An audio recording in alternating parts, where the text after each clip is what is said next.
Ja kupila brdo od babe. Jel?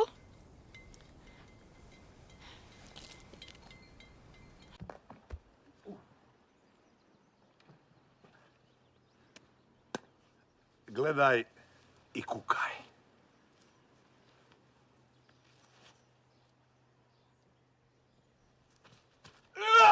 Tako desno rame, kaži prst desne ruke lagano na okidač, nišaniš i spreman si da pucaš.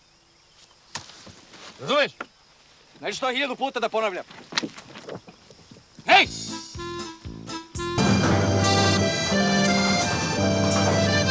Rijeka Sava je tu, jedan nasip uz nju, gdje sam snivao najljepši san.